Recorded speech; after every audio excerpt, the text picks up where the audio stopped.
Hello and welcome to Two Car Pros. I'm Ryan, and today we are going to be changing the oil and filter in a 2005 Gen 2 Toyota Prius. This encompasses the years from 2003 to 2009. Let's go ahead and get started. Okay, so I am underneath the vehicle now.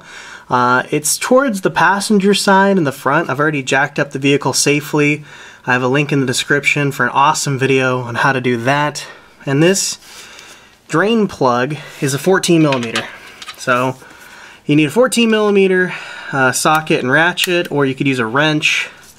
And we just need to remove that bolt, making sure we have a catch basin. I have a catch basin here, it's kind of hard to see, and cardboard all over the floor because there is a good chance it's going to spill. That's just the nature of the beast. And typically you just need to break it loose, and then you can use the socket to wind out the rest of the threads on the screw, or the bolt. And as you remove it, there is going to be a washer. Make sure you get the washer with the bolt, and when you remove it, it's going to shoot outwards, so make sure you are set up for that. So here goes nothing. There we go, perfect. So it doesn't come straight down, it's going to shoot out at a slight angle due to gravity. It's going to create a little bit of pressure there, and as you can see, I got the washer with the bolt, which is good. Now I can clean this off. Okay, we're back now that the oil has drained fully and is basically down to a very slow drip that we're gonna wipe up here. We want the bolt to be as dry as possible when it goes back in. There can be a little oil there. It doesn't have to be completely bone dry. So I've cleaned off the bolt, and we're gonna thread it back in by hand. 14mm bolt, hasn't changed. I've cleaned off the washer real nicely. If you have a new washer for that bolt, go ahead and use it.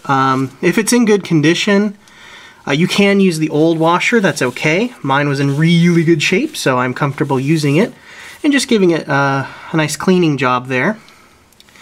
And now I can kind of tighten it up a little bit more with the socket.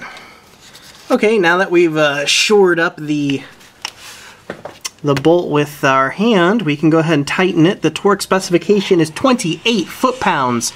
I'm not going to use a torque wrench. I know right around what 28 foot-pounds feels like. You know, I've been doing this for quite some time. It just really needs to be tight. If you don't have a torque wrench, that's okay. You just need to go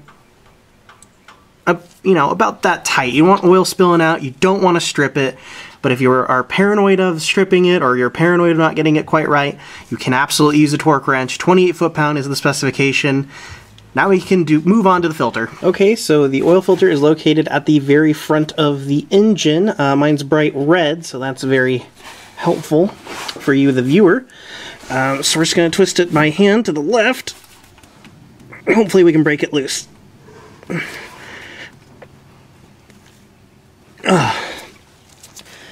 It's okay if you don't get it on the first try.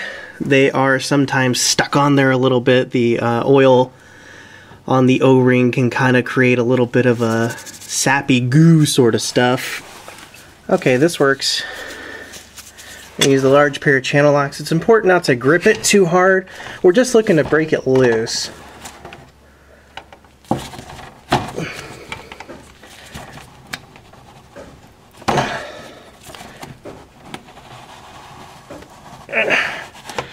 This one's really stuck on there.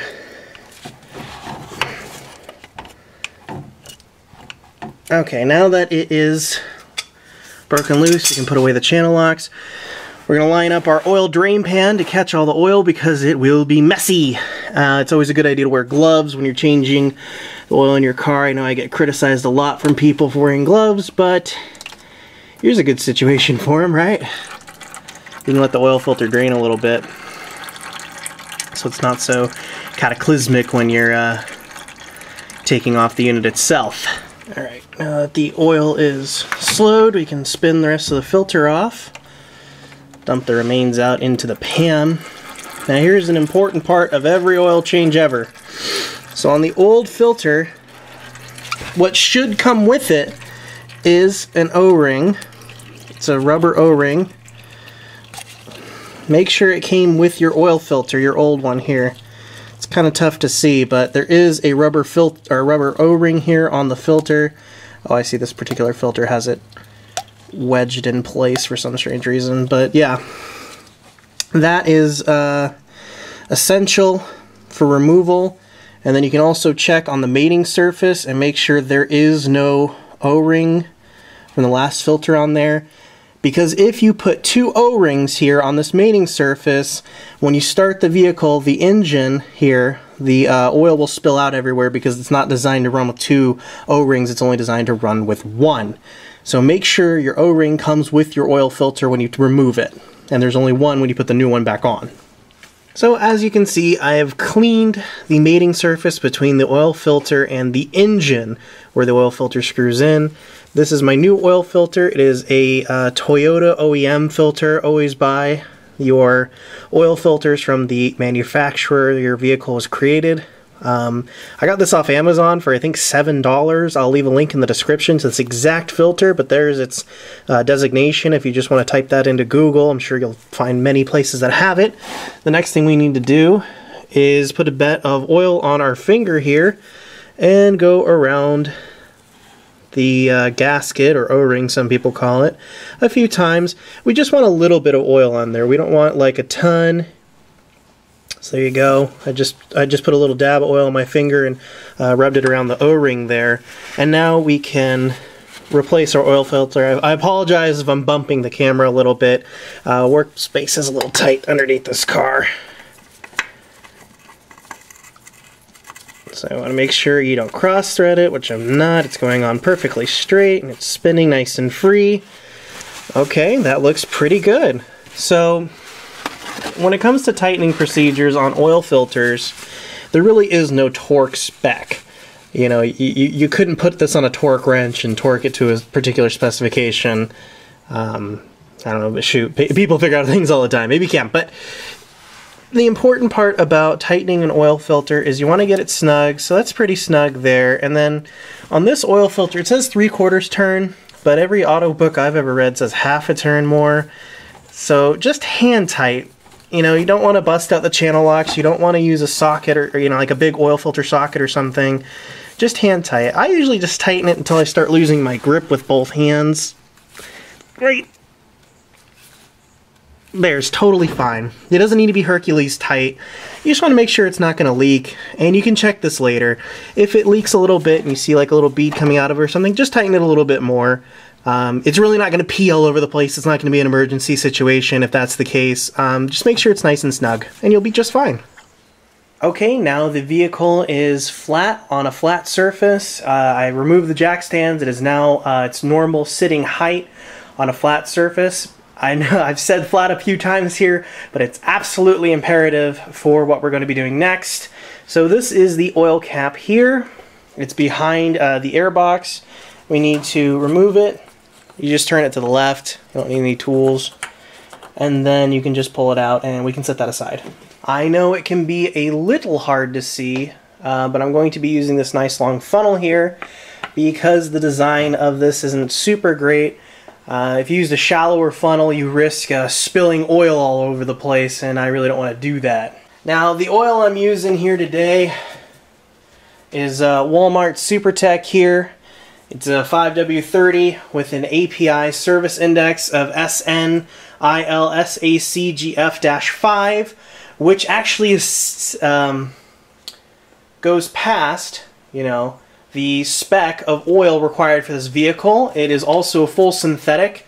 You see, there is no government regulation on oil filters, so it's essential to use the OEM's filter, but there is a government institution in place to regulate oil quality. So if you see those designations, an API service index of at least SN, you're fine. And if the viscosity is what you need and it's full synthetic, which this vehicle requires, it's good to go. Now the manual says it's like 3.9 quarts, so I'm going to try to put 3.5 quarts in, and then I can check it. Now remember, it's always easier to add oil than it is to remove it. So if it looks like I'm being cautious when I'm adding it, that's because I am. Okay, it's about 3 quarts I've put in, so a bit more than that. That's plenty. So I'm going to go ahead and check the dipstick. The dipstick is located down here. this is where you're gonna need paper towels. Actually, you're really gonna need purple towels, geez. Paper towels the entire time. They are very important to this repair. You're gonna be going through a lot of these, so just get them at Costco or something, or Walmart. So you wipe off the dipstick real good, insert it all the way back into the oil tube here until it reaches the bottom. Don't short stick it, and pull it back out. So maybe you can see, I'm trying to get the camera to focus. There is a little bit of buildup here, but the majority of it is, oil is down here. See, there's a little bit of oil inside the tube that might trick you into thinking it's fuller than it is, but the majority of it's down here. So we have about a quart more to go or so, maybe like 75% of a quart. So we need to add more. So I've added some more. Wipe off the dipstick real good. So it's nice and clean. Insert that in. Oh, perfect. It's right on the money. It's exactly what you want. See how it's clear and consistent all the way up to this top mark here? That is really what you want. I'm trying to get the camera to focus on it for you. Yeah. So that is perfect. That's the exact amount of oil you want for right now.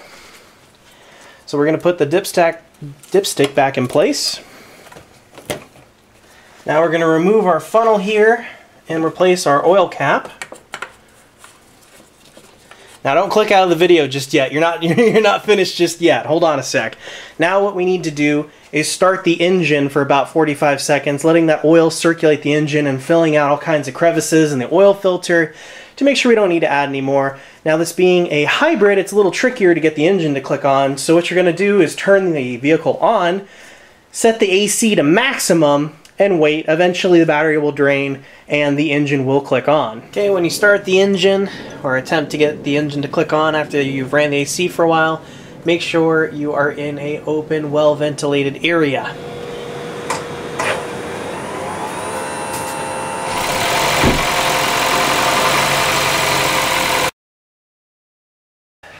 Okay, so we ran the engine for around 45 seconds or so, maybe a minute. And we're going to check the oil level again. So if you get what I'm meaning, if the oil level's dropped any, go ahead and add some more until it's between the two bumps here. You want it kind of closer to the top bump, but it needs to be in between here.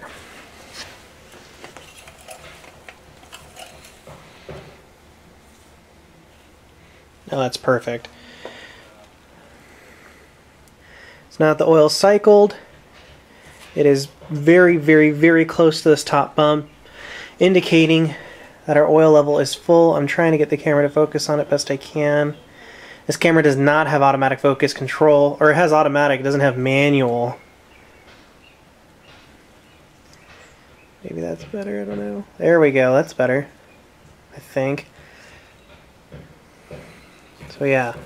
We want it to be closer to that. So now that the engine has been ran, we know that its running oil level is towards the top of here, which is where we want it. We want it closer to this top bump, but it can be anywhere between those 2 points, but it is better to have it near or closer to the top bump than it is the bottom bump. So now our oil is changed correctly. And that is how you change the oil for a Gen 2 Prius. That's from the years of 2003 to 2009. There's only one engine configuration, so it'll be exactly the same for all those years. I thank you so much for watching. Make sure you're subscribed and you hit the notification bell, and I'll see you next time.